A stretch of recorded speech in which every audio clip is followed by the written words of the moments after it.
புதுச்சேரி மற்றும் தமிழ்நாடு எல்லையில அமைஞ்சிருக்கிற மிகப்பெரிய ஏரி ஊசுட்டேரி. இது 800 ஹெக்டேர் பரப்பளவை கொண்டது.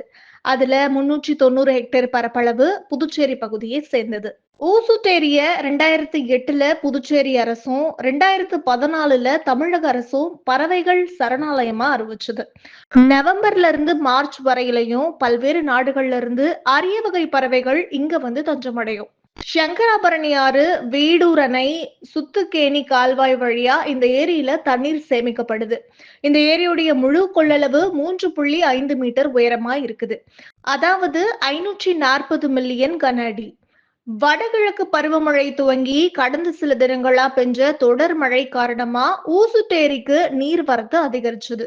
மேலும் வீடூர் அணை திறக்கப்பட்டு சங்கராபரணி ஆற்று வழியா வந்த நீர் சுத்துக்கேணி படுகை அணையில நிரம்பி வாய்க்கால் வழியா ஊசுட்டேரிக்கு வந்துச்சு. இதனால ஊசுட்டேரி முழு கொள்ளளவை எட்டி கடல் மாதிரி காட்சியளிக்குது.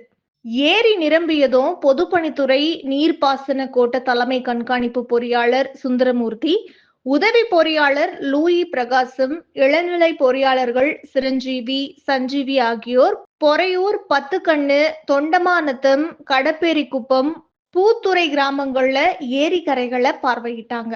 ஊசுட்டேரி கடந்த ஆண்டு நவம்பர் 7ஆம் தேதி நிரம்புச்சு. இந்த ஆண்டு 7 நாட்களுக்கு முன்னாடியே நிரம்பி கடல் போல காட்சியளிக்குதுன்னே சொல்லலாம். ஏரிக்கு நீர்வரத்து அதிகரிச்சா ஓரிரு நாள்ல 10 கண்ணு ஷட்டர்கள் மூடப்பட்டு போக்கு வாய்க்கால் ஷட்டர் திறந்து சங்கராபரணி ஆற்றுக்கு தண்ணீர் திருப்பிட வாய்ப்பு இருக்குது. கடல் போல ரம்மியமா காட்சியளிக்கிற ஊசுட்டேரி அழக பல்வேறு பகுதிகளில் இருந்தும் பொதுமக்கள் குடும்பமா வந்து ரசிக்கிறாங்க.